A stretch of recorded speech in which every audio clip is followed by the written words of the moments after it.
నేపాల్ను చూసి మనం నేర్చుకోవాల్సింది చాలా ఉంది. ఇటీవల ఒక 15 రోజులుగా నేపాల్లో ప్రజలు ప్రభుత్వంపై తిరుగుబాటు చేశారు. అక్కడ ప్రధానమంత్రి పారిపోయాడు. తాత్కాలిక ప్రధానమంత్రిగా ఒక మహిళను, మాజీ న్యాయమూర్తిని నియమించారు. వివిధ వర్గాల ప్రజలు ప్రభుత్వంపై తిరుగుబాటు చేశారు. ఈ తిరుగుబాటు రేగడానికి ప్రధాన కారణం ఏంటంటే ప్రభుత్వం అక్కడ సోషల్ మీడియాను బ్యాన్ చేసింది. వాట్సాప్, ఫేస్బుక్ ఇలాంటివన్నీ కూడా బ్యాన్ చేసింది. దీనివల్ల ఏమైందంటే ఇమీడియట్గా వివిధ దేశాల్లో ఉండే నేపాలీ ప్రజలు తమ కుటుంబ సభ్యులతో మాట్లాడుకునే అవకాశం పోయింది. కమ్యూనికేషన్ లేదు ఇక. దీనివల్ల చాలా ప్రజల్లో అసంతృప్తి పెరిగింది, ఆందోళన పెరిగింది, తిరుగుబాటు. యువతరం మొత్తం కూడా ప్రభుత్వంపై తిరుగుబాటు చేసింది. పార్లమెంటు మీద దాడి చేశారు, అధ్యక్షుడి భవనం పైన దాడి చేశారు, ప్రధానమంత్రి భవనం పైన దాడి చేశారు, మంత్రుల భవనాలపైన కూడా దాడి చేశారు. అయితే ఈ అల్లర్లు లేవడానికి కారణం సోషల్ మీడియాపై నిషేధం కారణమే అయితే, దానికి ముందు నుంచి కూడా అక్కడ ప్రజల్లో తీవ్రమైన అసంతృప్తి ఉంది.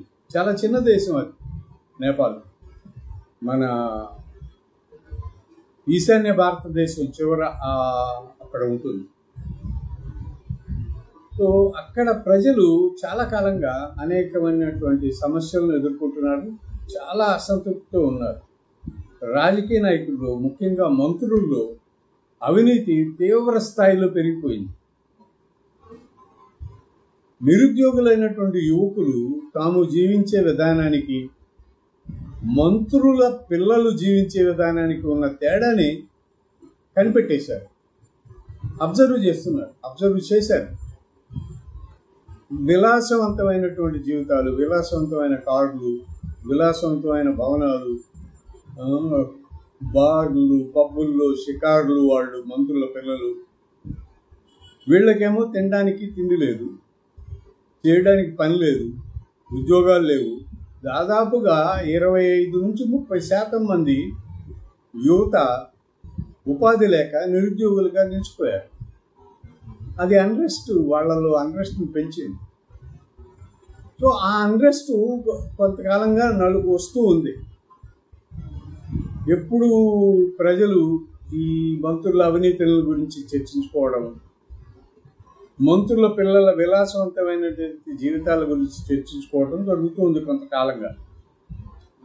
ఈ ప్రభుత్వం ఎప్పుడైతే సోషల్ మీడియాని నిషేధించిందో, ఈ ఖాళీగా ఉండే యువత ఒక్కసారిగా తిరుగుబాటుకు తెరలేపారు. ఆ తిరుగుబాటుని కూడా అన్ని వర్గాల ప్రజలు సమర్థించారు. విశేషం, అది చాలా గొప్ప విషయం. ప్రజలందరూ సమర్థించారు. సోషల్ మీడియా బ్యాన్ వల్ల జరిగిన పరిణామం ఏంటంటే అవినీతి వెలుగులోకి వచ్చింది బాగా. మంత్రుల్లో ఉండే అవినీతి, రాజకీయ నాయకుల్లో ఉండే అవినీతి, అధికారుల్లో ఉండే అవినీతి, ఇదంతా కూడా బయటకు వచ్చింది.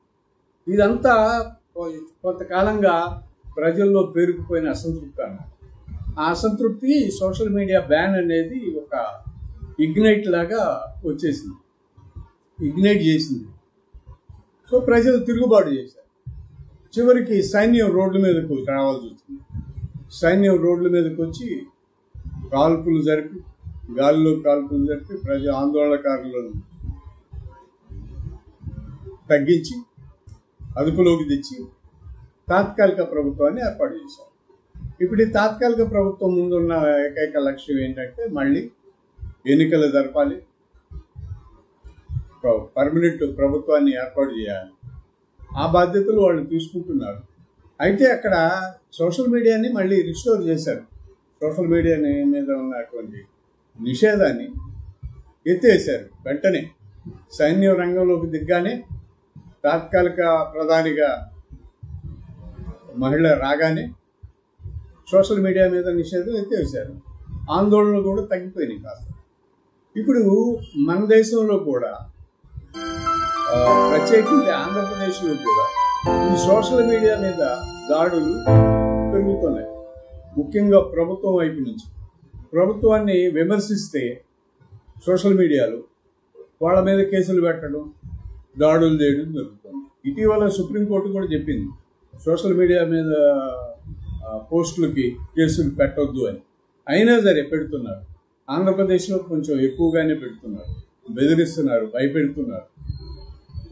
ఇది ఈ పాలకులు నేపాల్ను ఒకసారి చూస్తే సోషల్ మీడియా మీద చర్యలు తీసుకోవచ్చా లేదా అనేది వాళ్ళకి అర్థమవుతుంది.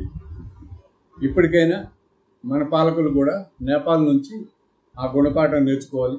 ప్రజలకు మాట్లాడే హక్కు ఉంది, ఆ స్వేచ్ఛ ఉంది.